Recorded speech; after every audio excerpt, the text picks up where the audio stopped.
Rentrée des classes également en France ce lundi. 12 millions d'enfants retrouvent les bancs de l'école.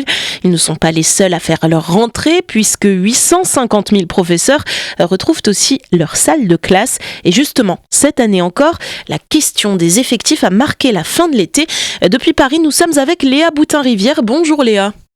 Bonjour à toutes et à tous. Il y a quelques jours, le ministère français de l'Éducation nationale promettait pourtant un enseignant devant chaque élève.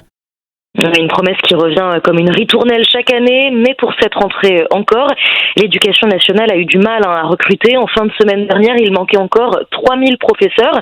Alors pour que la promesse d'un enseignant par classe soit tenue, il a fallu faire des groupes d'élèves plus gros. Un instituteur de l'Académie de Paris m'expliquait par exemple qu'il ne devait avoir que 24 élèves et qu'il se retrouve finalement avec une classe de 30.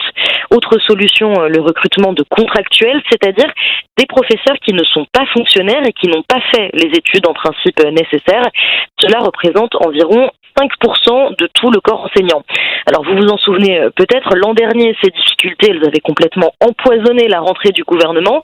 Cette année, la problématique est un peu passée au second plan parce qu'une autre polémique a enflammé les médias, c'est celle autour de l'abaya. Depuis ce matin, ce vêtement est interdit à l'école. Le gouvernement met en avant la laïcité pour expliquer sa décision. D'après Gabriel Attal, le ministre de l'Éducation qui s'exprimait ce matin, le gouvernement a identifié 513 écoles particulièrement concernées. Je rappelle qu'en France, il y a près de 60 000 établissements scolaires. Alors pour les instituteurs que j'ai rencontrés, cette polémique, c'est surtout une façon de détourner l'attention. Une enseignante me parlait en fait d'arbres qui cachent la forêt.